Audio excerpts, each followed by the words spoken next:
All right, so I'm going to start from the very beginning, as I usually do, from launching the software. We are running Electronics Desktop 2022 R2. I'm running it locally from my laptop at the moment, not from the school server. So, of course, your setup will look a little bit different. So I'll launch that and give this a second to open, and we will start building up our HFSS design. So remember, we have an empty project, and the first thing we have to do is choose the simulation type that we want to do. Again, we've been going to Maxwell. This time we're going to use HFSS. So when I drop that down, choose the first one that says HFSS, not the one below it that says HFSS 3D layout. And when I do that, you give it a second and you'll see that the setup has taken place, and now I've got this structure that we're used to seeing, just it now has an HFSS tree instead of a Maxwell 3D tree. Couple of things to do before we get going is we want to choose what we call the solution type. So if you look up at the top menu here, I've selected HFSS, and the very first option is solution type. Select that, and we'll see a number of solution types that are in here. These are all, we're just going to leave them alone until we get down here at the bottom. I want you to click this this toggle that says Auto Open Region, and let's leave it with the default to radiation. I'm not explaining any of this right now. We will talk about this later. I just want to get through the process of setting up the antenna. So as long as you do that, we'll be in good shape. And now I also want to change the units. You can see my ruler is on. If you remember how to do that over here in the draw tab, I've got the ruler icon. It's just engaged right now. I'm going to go ahead and leave that on, but I would like to change the units. And I'm going to just type in C for centimeters, or you can use the drop down, and I'm going to say OK. And you should see it change down there. And with that, we're ready to start actually building up the dipole. So a dipole antenna consists of two arms that are separated by a feed gap, which is where we put the port. So there's going to be three entire entities here. Two cylinders, basically a copy of the same object for one pole and for the other pole, and then later on we'll draw in a rectangle that's going to be the excitation point. So for our cylinder, this is a fairly easy object to build in Electronics Desktop. Notice I'm in the draw tab right now, and I've got these functions here for these simple canonical objects, and one of them, of course, is a cylinder. So before I click on it, we're going to drop the cylinder so that it's located right at the center, aligned with the z-axis. And these are the only two numbers we really need, the length and the radius. And there they are in centimeters. So if you want to write those down, I'll give you a second. But prepare to go into the Draw tab and then choose the cylinder, which is what we'll do next. So hopefully you've had a chance to write those numbers down. I'll give you 3 more seconds. And then I'm going to go ahead and move into the operations here. So I'm going to click Draw Cylinder. And if you remember, just like in Maxwell, it's giving us instructions, and it's also telling us what the first operation should be. It wants us to enter the center of the base. So I am in, if you've noticed, my plane has been defined. If you look over here on the right-hand side, in the Draw tab, you have options, and the default, of course, is XY plane. I've got my grid shown, so you can see my grid is actually in the XY plane. So all I want to do now is click at the origin of my coordinate system here. And when I do, the next thing that it wants from me is interactively, I get to slide out my radius. And depending on the way that this grid is set up, I might not be able to get my radius exactly of 0.225. So just remember that we can always come back and edit this as needed. So if right now it's showing me that if you look down on the bottom, you can see the feedback here. The delta X here, it really doesn't matter which direction I'm going. I just want to see that number be as close to 0.2 as possible. So I'm just going to choose it and select it at 0.2. And the next thing you can tell in the left-hand side, it's asking me to enter the height. So the length that I had written down on the post-it was 6.745. So I can either extend this out until I get to that number, or I can just click away, knowing that I can come in and edit the value, and that's exactly what we're going to do now. So um, I'll pause just to make sure that you have something that looks similar to this before we go in and edit. So make sure that you're happy with what you see there without worrying about the dimensions at the moment, because we're about to fix it. So now if I go into my modeler tree, I can see I've got this one object. If I click on the node that says create cylinder, in your properties panel here, you can expand this out so you can read this. You can see my units. My units are in centimeters. I've got an evaluated value. We'll talk a little bit more about that later. But notice the main things that you want to really see here. There's a command involved. There's the coordinate system reference. We only have one. It's referencing global. Center position, axis, radius, and height. They're all pretty self-explanatory. So I'm going to keep the height for now. We wanted it on the z-axis, so that looks good. We know that the radius was not exactly what we were looking for. We wanted 0.225, so I'm going to add, so we say 0.225 for a little bit more precision there. And you should see that the radius actually updated a little bit if you were able to notice it. The height, our length that I had written down was 6.745. And we should see that length adjust as well. Okay, so there's one leg of the dipole now. So I'll give you a second to replicate that, and then that's actually what we will do next. We'll create the second part of this. So to add the other leg, there's multiple ways of doing this. This is the way that I'm going to choose to do it. I'm going to invert this so I can actually see, I guess, the negative side of this. And I'm just going to go ahead and use the objects that I have to pick off of. So let's add a cylinder to the model. When I do that, it wants me to drop that base point. You can see as you hover over things, when I zoom in, you can see the little diamond that pops up indicating a snapping to the grid. But right when you get to that center, it turns into a sphere.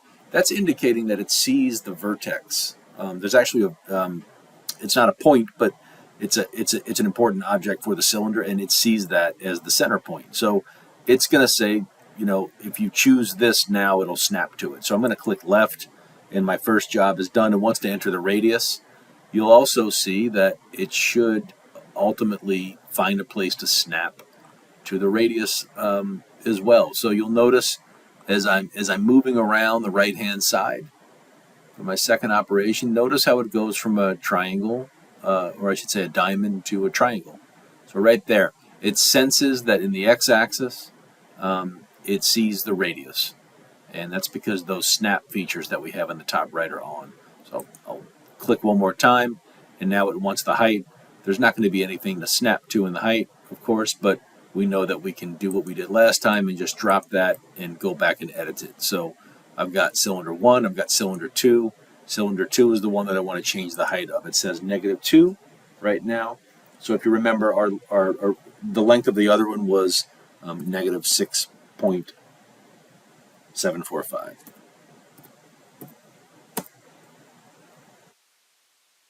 Zoom out. I should see that they're symmetric and they're properly represented. So go ahead and pause the video if you need time to reproduce the same scene that you see here. Otherwise, we'll start moving on, making space for the gap port. So what I'm going to do there is I'm going to move both of these objects, and the gap port is it's just that. It's going to be a space of air between these two. Eventually, they're going to be metal rods, and I want that gap port to be a distance in the z-axis of the same actually as the radius. So we're going to use 0.225, and if I'm being consistent, I may as well go ahead and add that element here in our little list, and I'll just say the gap port is going to be a height. Say height equals the radius, actually. So same number for centimeters. And the gap port is going to actually be in the width. It's going to be the same width as the cylinder. And I'll show you how that looks in a second. So what we'll do, to get the height of the gap port, we want to move the top cylinder, if I'm in the positive space there. We want to move this cylinder up, and we want to move this cylinder down. And we're going to move them both the same amount, but in opposite directions. So the way I do that is I'm going to choose the first cylinder, and if you look up here to these move operations, this is a multi-step process like a lot of other ones as well. I'm going to want to move this to half of the total gap. So it turns out a really nice feature in electronics desktop is that we can actually put expressions in instead of values, and we'll do that now. So I have the part that I want to move. I know the distance that I want to go. So when I choose move, it's asking me to input the reference point of the move vector. We know a lot about vectors now. So this would be the base of the vector. So the center that it was on looks like as good of a move vector as any, right? So if I choose, if I hover and I see that green dot in my view come up, then I'm going to select it. And the next step of the process, again, this is down at the bottom left here. It says input the target point of the move vector. I'm going to move it only up. I don't want it to move in the plane. So I'm going to hold the Z key down, and it restricts the motion. So I'm not going to be able to get the exact number I want. I still actually have to. So instead of agonizing over the exact value right now, we'll do what we've been doing. I'm just going to drop a point and then adjust it in a second. So when I let the move vector take hold, I see a new operation. So I've got this hierarchy here. I've got cylinder one. We created the cylinder, and then now we move the cylinder. To fix that value, if you remember, we moved it in the Z direction here. This is a move vector, remember? So the vector, it's not a position. It's moving it 0 in the X, 0 in the Y, and 0.3. We knew that the number that we wanted was half of the port gap. So again, that number was the same as the radius, 0.225. So we actually want to move it half that amount. So I can actually put that expression right here. So if I back up over the Z part of the vector here, I can say 0.225 and literally /2. And notice what's going to happen here. It should show me that the evaluated value is going to give me an output of this expression. So when I hit enter, if everything worked out properly, enter it.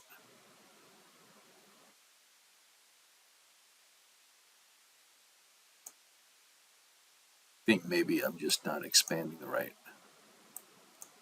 Okay, there it is. So it took hold. So this is what I typed in, yet electronics desktop is actually seeing the evaluated value, which is what you should get in a calculator if you divide it by 2. We're going to do the exact same operation to the other pole. I'm going to give you a minute to catch up and maybe rewind this video if you have to. So go ahead and do that to make sure that you get these same values and that your hierarchy tree looks just like this. Take as much time as you need and start when you're ready. So I'll move through the steps of moving the other pole a little bit quicker. I'm just going to select it. I'm going to move. I find my reference point for the move vector. I'm going to hold Z down as I move it to any really number. It doesn't matter because I know I'm going to come back in. I have cylinder 2 now with a move operation, and I'm going to come do the exact same thing that I just did. I'm going to keep the negative for the Z vector, but now it's negative 0. Just one decimal. Negative 0.225 divided by 2. And when we evaluate that, you'll see it actually took place, and it looks even. It looks symmetric, I should say. So if I align it in axis here, I should see that the top cylinder appears to be moved the exact same amount as the bottom, and that's, of course, we would expect that. The next step is going to be to add the port. So let me give you a second. Go ahead and pause the video and make sure that you reproduce this view. And as soon as you do, then hit play again. Now I'm going to draw in a surface. That's going to be the port gap. So notice that my plane is in the XY, and I don't know if you recall the image from earlier on. The port, of course, is not going to be in the XY plane. The port, it needs to be a rectangle that connects this pole to the other pole. So the appropriate choice of the plane, there's actually two options. We could watch, if you want to follow along, I'm going to change XY to the YZ plane. This is a perfectly fine plane because if I draw a rectangle in that plane, you can see how it would actually connect the two. And because of symmetry, if I also chose the XZ plane, that's also fine. So this is what you would say is an arbitrary decision on how we're going to do it. I'm going to go ahead and use the YZ plane. And what I'm going to do is, if I go into this draw section here, of course we're doing a rectangle, just a surface. So that's the appropriate one, not the 3D ones. As soon as I select, I believe the operations are going to tell me to enter the rectangle position. So that implies that that's going to be the origin, and I'm probably going to be asked to move out in the Y and the Z directions to finish it off. So here I am in the plane. I'm going to use these snap features to do this. So I'm not going to have to worry about looking anything up. My gap port distance has already been set because I've moved the dipole's legs the appropriate amount. So if I find the vertex here, you notice this little image that shows up. It looks kind of like an arc, or like maybe a portion of a pie. When I select that, it now tells me in the bottom left to enter the opposite corner of the rectangle. So you can see what happens as I drag it through. And instead of trying to guess this, I'm letting Electronics Desktop see if it can find the vertices of the appropriate points. And there's another one. So there's the pizza wedge. It must have found the radius of the other one. And when I select it, it appears to look right. So yours should look identical to this, regardless of the plane that you chose. That's not going to matter. But this is just a surface that's perfectly connecting these two. It's got the exact same radius as the cylinders, and the height is equal to the port gap that we had defined. So I'll give you a minute to catch up with this, and then you can start playing the video again. So go ahead and pause. Just a quick review of the structure in the model tree. You should see we have a material called vacuum we haven't really even talked about yet, and we have two 3D objects, cylinder 1 and cylinder 2, and below them in the structure are these commands. And the commands these are just recorded commands that came down from our operations. And as you know, as we go into any one of those, we can always come back and make changes to this, and that's what I'll be asking you to do at some point. And the same thing happens with cylinder 2. They were created completely independently, but we follow the exact same steps for both. We can collapse those up, and we can see now there's another category of objects that are called sheets. This is unassigned, meaning that it has not been given any sort of material or let's say some sort of a boundary or an excitation, which is what we will do in a second. And again, rectangle 1, if I select it, we only have that one sheet. We use some commands that created the rectangle, and these were the commands. You can go back and edit those if you wanted to. We're not ready to do that yet, and that's probably all we need to really talk about for that.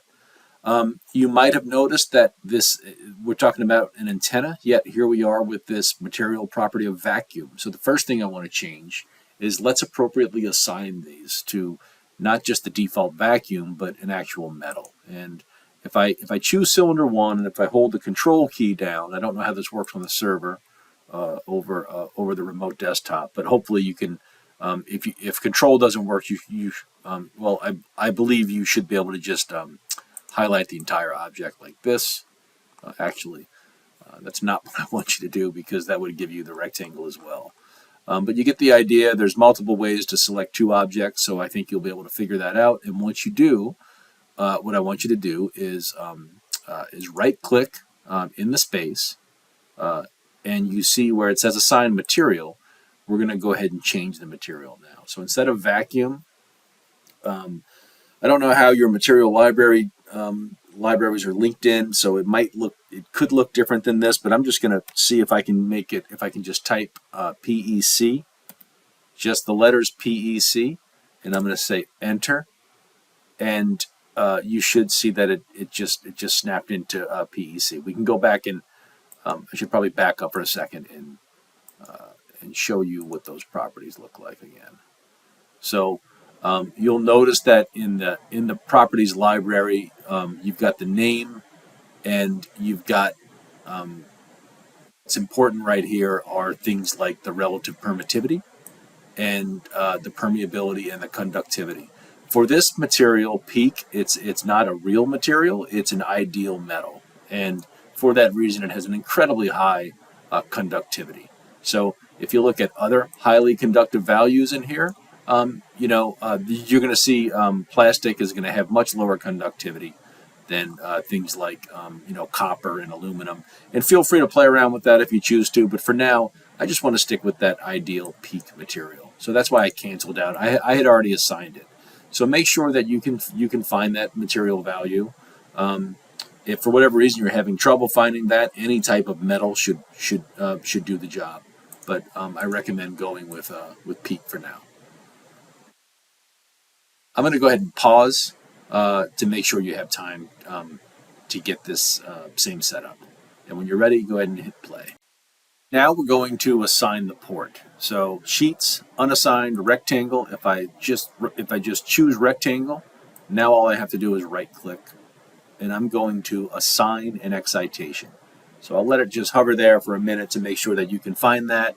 It's very similar to what we did with Maxwell, but this time we're going to assign it to a rectangle, and it's going to be very different type of excitation than we saw in that 3D electrostatic solver. So lots of these things I expect to not be very familiar to you. Certainly you see the voltage in there that we have worked with before. Our choice is going to be port. And within port, there's a number of different types of ports that we can use. I'm going to choose a lumped port. And when I do that, I get some more decisions that have to be made. This really doesn't matter what you choose. We can just use all the defaults here. But it wants a conductor for a reference for the reference terminal here. It really doesn't matter which of the legs that you choose. I'm just going to choose cylinder 2. And the hash that it's giving you here is letting you know that this is what it thinks you want. So if you agree with that, then go ahead and say OK. And once you do that, you'll notice on the left-hand side over here on excitations, we now have some information. So we have this this number 1, and we also have a reference to where that terminal is. We don't need to worry too much about what these are right now. Just keep in mind that this is our way of basically assigning a voltage to these two legs, and that's the way that we would excite an antenna. And this is telling us that we should have done this properly. If we see if you highlight the number 1 there, it'll give you that same sort of cross hatch pattern that's showing you that that's what it thinks your port is assigned to. So I'll give you a second to make sure that you've got the same sort of setup here and configuration, and then we're getting really close to launching the job. Now I'm going to ask you to go into the analysis node. You should see this Auto 1 subnode. Let's double click that. And I want you to change the frequency to be 1. So we'll say 1 gigahertz. Let's go ahead and change the max number of passes to 15. I doubt we'll need that. But that's the only changes that I want you to make right here. With that, I believe we might have accomplished everything that we want to do the solve. Actually, what I am going to do, so I'll give you a second to make sure you have those numbers. OK this. And then now I'm going to add what we call a frequency sweep. So I right-clicked on auto, and I'm going to add the frequency sweep. And these numbers are good. 0.5. Hopefully, you see the same thing. Notice it's doing a linear count, starting at this frequency, which is 500 megahertz, going up to 1.5 gigahertz in this amount of points. With that, I don't think I need to do anything else. I'm going to hit OK. And let's see if this passes a validation check. When I go to simulation, go to the simulation tab, validate, and it looks like it did. So we're going to run this, and let's see what we get. And I'm going to go ahead and pause while my solution runs. You guys might be all running at the same time. I don't think we're going to have an issue with that. We've tested this before, so hopefully this doesn't take too long. So I'll just come back and hit play as soon as you have a solved result. All right, I'm going to go right into results.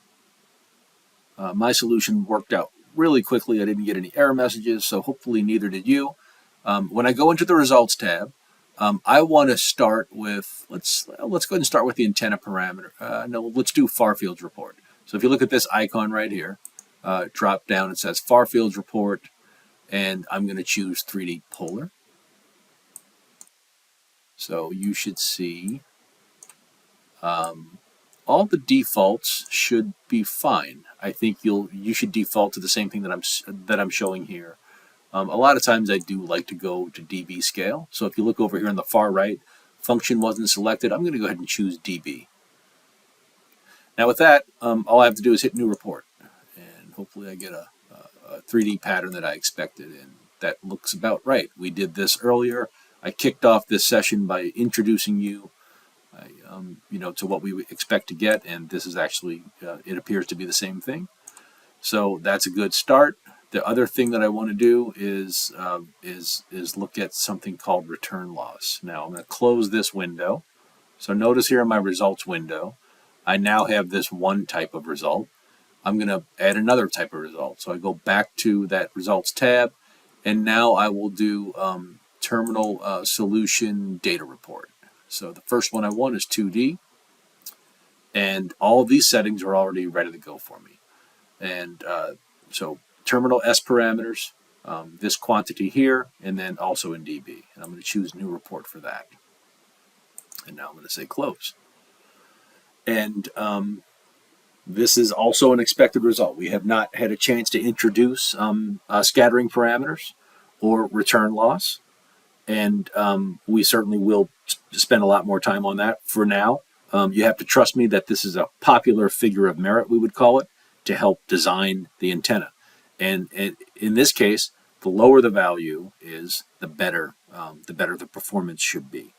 And what we're looking at is the lowest value is somewhere around 1 gigahertz. And that means that this antenna is going to be performing really, really well. It should be performing very well at 1 gigahertz.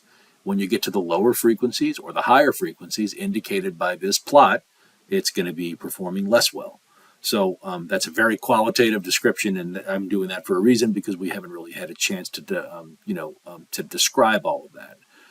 And the whole goal for today so far was really just to, are we able to set up an antenna manually, and this sets us up for moving into the discussion of parametrics, because I'm going to leave you with a question. The assignment on Friday, I'll have the videos uploaded in time, but for now, I want you to think about what happens if I ask you to change the parameters. We haven't parameterized anything yet, but we have values that are representing the length of the monopole and the radius of the monopole and the separation, the gap, those, so we have a few critical dimensions here that the antenna's performance is going to be very sensitive to. And the question that I'm going to leave you with, that we will get into on Friday, is what happens if I ask you to run this simulation for a different length or a different radius of an antenna. Think about the work that you would have to do to go back and rebuild that antenna to conform to the new requirements. And that's what I want you to think about. And that's one of the most critical things about a parametric design is that it's going to speed that process tremendously. We'll talk about this more on Friday. I will be communicating with you most likely on Teams looking for feedback on this. What I want you to do is save this project. I've already saved it once, hopefully, and then remember to save the archive. So when I go to File, Archive, I want you to send me a link to that AEDTZ file. So you should all be able to get it, bring it to your OneDrive, and in the Schoology assignment, I should make it clear that I want you to post or just however you need to do it, get me a link to that. If you want to email it to me, we'll be fine. Okay, thank you. Good luck with the project. Again, I'm not going to put any new videos out until I get a little bit of feedback from you guys, so I hope it goes well.